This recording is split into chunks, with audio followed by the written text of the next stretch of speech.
poll. Gentlemen, one more look at the lineups before we go into the Land of Dawn. This is electric. I'm loving the draft. It's incredibly exciting here. Imagine if in the first time in a long time, as we enter the first game of our MPL Philippines Season 11 playoffs, Wise will pop off here. What if we see that it adds to his growing legacy? Wow, Miko's in trouble! Edward already securing the first blood here. Not sure if he was expecting that at all. In too deep. I'm guessing if Miko was rocking the pull yourself together, maybe, but the average. I wonder though, did he make enough gold? Did he make the right amount of gold to make that worth it? Not worth it at all. He burned the flicker out of that, and now Miko will have to play back a little bit, be a little bit more cautious, and be not so aggressive in terms of getting the vision. This is one of the tendencies of Miko. He tends to overcommit and stretch himself and his limits just to get vision.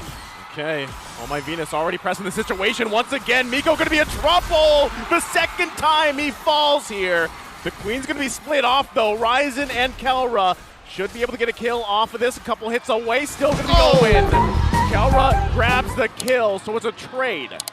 Trade there, roamer for roamer. And I think Oh My Venus committed that pull onto Kelra thinking that Owl and or Wise, or maybe even together, might be able to take him down, but Kelra gets away.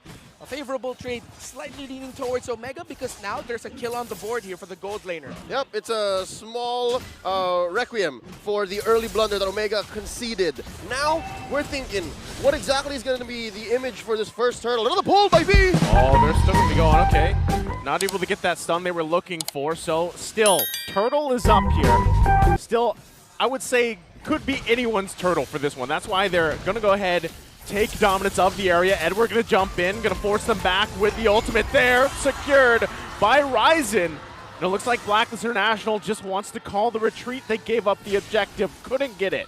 All right, that was on point for Ryzen. He won that first retro duel of the game there, and that'll give Omega a bit of legs to invade the jungle here. Okay, Feathered Airstrike gonna find the target. Stone's the one to fall. Ryzen gets out barely. Still, you know, you got a question here. What is this game plan for Omega? How do they transition? Even though they got that objective, how do they transition from that? I'm guessing the transition is not going to come in very quickly. When you're playing an Angela roam, the clutch usually comes in when you have these long-term plans. When you're playing in the mid-game and then you catch a Heartguard that the opponent wasn't expecting. I think that's what Omega's Miko was thinking about in that last engagement, but this is not the time, not here, not 3 minutes in. And not just yet, and especially with Farsa, Yue flying around. Great positioning as always and great sense to land the feathered airstrikes onto the key members of Omega. Yeah. So far, we're seeing just the right amount of pressure. Feathered airstrike from Yue. And yeah, it looks like they're tempering their cooldowns. Oh, Ryzen going to be looking to find that setup he was looking for. Can't get it. So still the back and forth between the two teams, still kind of poking at each other, trying to get the best situation for them. Like you mentioned, you know, Omega especially, that kind of overzealous can bite them in the behind here if they go too forward. That's what Miko has the tendency to do. So yeah. I see him kind of stepping back a little bit to allow them to readjust here. Yeah, and that's for the vision taking that we're talking about. But Edward in the bot lane will be able to get away from Reggio and Stone.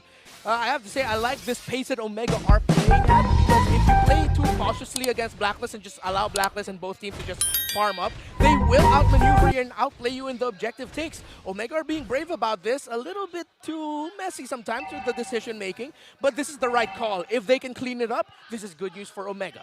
I think that's one thing that Omega are lacking that they're used to having, the battlefield mobility. They're playing with an Angela. So when they commit, they have to make sure that it's something that they can re-engage from or at least win immediately. So it's somewhat of an alpha strike, 70% in, and then you have to think about the 30 that they're way out. Now, it looks like they're going to let go of this turtle. Thinking exactly. Gentlemen, about 5 minutes in, how do you feel about that Lancelot on Wise? Well, still going good. I mean, it's a 1-0-2 start for him. He hasn't won the retro duel against Ryzen just yet, but the story might shift here. Kelra and Stone. Oh, this looks like a bad spot for Omega. Okay. Ryzen did secure the turtle there, so, you know, it looked like they also had something in mind bottom lane for them as well. Focus on Kelra because that's the plan, right? You don't want Kelra to go ahead and just farm up here. Again, he already had that early kill. So you don't want that to build up. We know what happens to Wanwans when they get that lead and they get to a point where it's just kind of, there's no return. Yeah, especially if it's a Wanwan that could potentially have a heart guard coming in from an Angela. That's the ticking time bomb of Omega. Hence why Blacklist International, they do still have a great damage option for the late game. Actually, 3 great damage options in the Claude, the Farsa, and the Joy. Looking at the items right now, Glowing Wand was the priority there for Edward on his Joy. Corrosion Scythe already built up by Kelra. DHS up for Hal. So in the item race, it looks like Blacklist are making the most of this 500 gold lead. The Death Strike already spent in, looking for an angle. Okay, Stone when he jump in. Did grab the Feathered Airstrike for himself. Still, just going back to it, right? There's the Feathered Airstrike from Stone, but it's the back and forth, right? No team wants to take that risk just yet. Still trying to feel out the situation here. Ryzen does go in looking for UA. Gonna try to poke him down a little bit. Gets the wings by wings, but look at the backside though. They go in, Blazing Duet, and the Ryzen in the perfect position. But now, scoots out of his way out of there. Renzio holding on. He's there for backup. Didn't have to commit. A smooth operator. That was worth it. As long as it took, it was worth it. That's the first time I've ever casted an MPL game. A game of Mobile Legends, and I heard smooth jazz with how smooth Ryzen committed that play. I heard trumpet, so it's not just me, thank goodness. That was a smart play by Omega, splitting Blacklist International like that. Here comes the hard guard on the 1-1. There's the hard guard. Kelra gonna be looking for the crossbow. Can't get it though. So still gonna put pressure here bottom side. The rest of the team, top side, putting pressure on the top lane. Yeah, great side step there by Oh My Venus to avoid adding one last mark for the 1-1 to activate the crossbow of Tang. But this is first 3 turtles for Omega against, not just yet. Here's Wise to contest. Wise gonna go for it. It's Ryzen though. 3 for 3 on the turtles. Now Wise gonna be a little bit caught in enemy territory, but the rest of the team is here to back him up. Omega happy with the objective takes. Yeah. Omega 3 turtles, but neck and neck and the items actually in the lead right now is Owl, just built up his golden staff. Wind of Nature was actually the second item prioritized there for Kelra, knowing that there's he has to be careful with Wise and Owl, and he'd want to survive a little bit longer just so he can get those marks off. And I think this is the sign of him saying, I'm going to be brave. When I have my Angela Heart Guard on me, I will not hold back. Yep, the young Dwayne Pilas is looking to push the limit. Oh, wow, but still, when it comes to turret races, Blacklist still gets the win here. Top lane goes down first. Yeah, and that's a testament to Blacklist efforts for holding down the bottom lane for so long. Despite Omega really committing into that, and right now, at some point, that will cave. But what will Omega end up losing if they commit to this turret here? Okay, here they come. Edward knows it's going to go down. Should be able to get out. Just Mine has the covering fire as well. The cutoff play's coming, though. Nice little Terrify play. There's the heavy spin. Colt Ultra has to be expended as well. The flicker on top of it. The Queen's still on the run here. Gonna get chased down. Too slow as Oh My Venus falls in the bottom lane. And throughout that whole engagement, Renzio was working on that mid-wave. Omega's gonna capitalize. I was asking what will Omega lose, but Stone said we're not losing anything. His crucial Terrifies from the 2 members of Blacklist on the way to that fight gave Omega the edge to win that engagement, get the tower in the bottom lane, get the kill onto Oh My Venus, and get progress on that mid lane turret. So far, Blacklist have kept a small lead, but Omega are making plays that'll make you think, where is the lead coming from? What exactly is going on?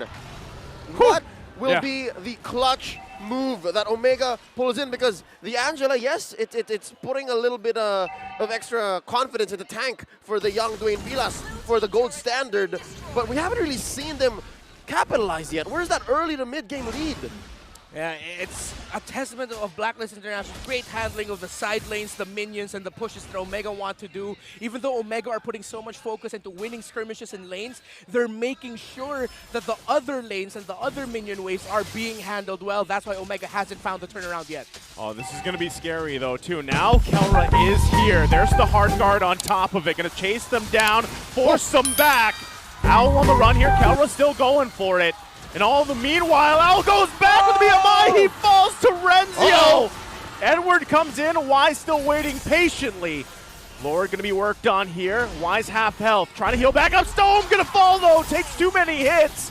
They're still giving it a go. Lord gonna go down. It's Wise! Grabs the Lord, and they still put the pressure on Edward. Forcing Kelra back, the flicker comes in! Edward on the hunt, he finds him! Miko's burning, but he's still alive! 3 fall for Smart Omega, make it 4 as they find another with Yue! Looking for the turning point, Blacklist was about to serve it up. Now they're 2K ahead with the Lord marching up top. Looking at the instant replay, it looked like it was doomed for Blacklist, but Blacklist turned it around to put themselves in this position, and who is it? It's Agent Zero pushing forward alongside the rest of Blacklist International, alongside Wise on this tank slot, and of course the ever-dependable Yue on that far side, getting that kill onto Renjo's Lapu-Lapu. Yeah, Kelra built Wind of Nature early, but that's not going to do nothing to Edward's Joy. They didn't account for that. Magic damage, man.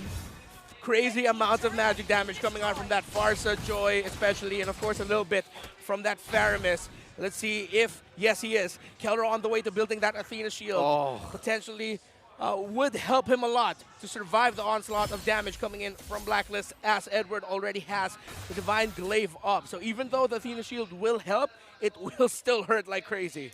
See, this is a scary thing too. Like, Owl here, despite him being 0-2, the fact that all he has to do is jump in, the impact with the Blazing Duet to bring people down, and then there's the follow-up with the magic damage like you guys are talking about. So until you have that magic resistance here for Omega, that's kind of what's happening, right? And it's not any favor for them really in these team fights. And the fact that that's the threat that Blacklist International are presenting with, it looks like they won the gambit. The fact that Omega have a good amount of peel and Blacklist don't seem to be working out for the M3 World Champions. It's like, yeah, we don't need the peel. We'll just present so much damage that you'll have you'll be forced to respond. Exactly, and we also see here the difference in the XP lane picks with Renjo and that Lapu-Lapu against so many mobile targets. Yeah. And targets that can actually shield themselves and avoid some damage. The Joy will definitely have a better game here compared to the Lapu-Lapu, and we're seeing that, and that's one of the biggest X factors. It was a key to victory earlier. It was a point of discussion brought up by the panel in OSX and Midnight, and we're seeing it. The Joy having so much more impact compared to the Lapu-Lapu. Now we're about 30 seconds away from a Luminous Lord. Should be barreling on to turrets here. It's upsetting to think that Omega had a great setup earlier, but just from right underneath their noses, the tank slot comes in. Again, arguably one of the best objective takers in the game. Yeah, and Wise didn't get those first 3 turtles, but he got the Lord, the big play. Let's see if he can do it again here against Ryzen. Or will Ryzen get revenge for losing that first Lord earlier? Well, not only that, now the dance unfolding here. And with everything that unfolded earlier, that gave Blacklist International a nice, comfortable 4K lead. Look at that, Stome getting chunked down really low, already using the ultimate as well. So now this could just be a green light for Blacklist International. But Ryzen's still around the corner here. Yeah, right now Miko not showing himself in the map. Nope, there Blacklist gets the info. Blacklist will continue to commit this Lord, but they're watching out for that mid-lane trio of Stome, Renjo, and Kelra. Getting information there. Lord almost down to 50. Let's see if they're going to go on Ryzen now. Okay, they're going to push him back a little bit. Owl chipping away the health. Ryzen gets pulled back. He has to heavy spin. One hit away, but they did what they wanted to do. Force the jungler of Omega back and secure the Lord here. Still going to be fighting for it. Renzio there too. There's the hard guard. Wise able to secure the Lord. Omega has to defend. No dice. The early to mid ramp that Blacklist have set up for themselves is allowing them to just force Omega to respond. Again, that seems to be the story. Omega are playing out of their tempo. Yeah. And Blacklist know it. The confidence that they're playing and the principled, fundamental, technical Blacklist that we've known for so long is very evident right now. And Omega, after getting wiped out earlier, close to getting wiped out, they're obviously shaken. They can't find their groove. They can't find their positioning. Stome is having to check shrubs because Miko on an Angela can't in those scenarios. I believe the term is they got gassed. They got gassed, exactly. They're gassed right now, and it's only the first game. Well, they're going to have to defend this one. Edward doing what he does best, causing havoc in backside. Feathered airstrike followed up with the Lord charge. Omega Looks very bleak to hold on to this inhibitor turret. Meanwhile, in the mid lane, a pressure there as well. Trying to hold on. Finally, the Lord is going to get taken down here. Renzio in that front line. They lose 2. Ryzen there, still trying to hold on to this last one, but 2 inhibitor turrets down. Blacklist International as critical as ever in this game. An immaculate sinking of the waves from Blacklist International. About 9K gold ahead, despite being just 3 kills ahead of Omega. This is a huge, monumental lead that Blacklist have. I'm thinking of how Omega can bounce back, man. Right now, the moment they see Joy, even though they know they have the tools to actually make life hell for Edward, what they lack is that sure catch or even just time to survive long enough so that Edward won't take them down. Every time Edward goes up to the face of the backline and main damage dealers of Smart Omega get rattled. Oh, Ryzen in trouble once again. Heavy spinning out of the way to survive. And now that's, again, this is exactly what Blacklist International wants to do. Poke away, whether it's battle spills, whether it's ultimates, take resources, all prepping up for another Lord. It is a minute away, but they continue to chip away at Omega. Ooh. And this is what hurts about the lineup of Omega, because they are at such a huge deficit. Miko really cannot check Shrubs because he's going to go down, so that puts Ryzen and Stome as the Shrub checkers and Vision takers, and Wise might get punished. Wise going to have to escape this one. Does have the backup needed. Yue comes in as well, covering fire with a feathered airstrike. Meanwhile, on the bottom side, Owl pressing the situation, able to get the last inhibitor turret bottom lane. Owl just playing Demolition Man. We mentioned earlier how the 0-2-0 Claude KDA line doesn't look very good. Well, if you play it the right way, it shouldn't be a problem, and that seems to be the story here for the young SEA Games gold medalist. Thinking about how Blacklist can finish, it's because so far, I'm guessing what, in the past 4 or 5 minutes, they really have only gotten pickoffs. Yeah. It looks like Omega have figured out how to at least not lose team fights anymore. Yeah, but right now it's because they get picked off just trying to get Vision. Will they even be able to get close enough to this very crucial Lord, because another Lord push coming in from Blacklist as Edward. Look at Edward going after Stome. Oh. Yeah, Edward was going for Stome. Mika was there as well, so he had the backup. He's also just holding on to that hard guard. Renzio, though, wow, just gets taken out in a split second, and now down a member here. Oh, good check by Owl. Forcing the reset. Yeah, they get the reset out. Ryzen, though, still a lot of that vision for them now that Renzio's down. Omega, they might not want to fight this and contest this at all. Yeah, they can't. It's difficult. Getting taken down, just trying to get vision. Can't find a tempo. You're minimizing the deaths, but you can't contest.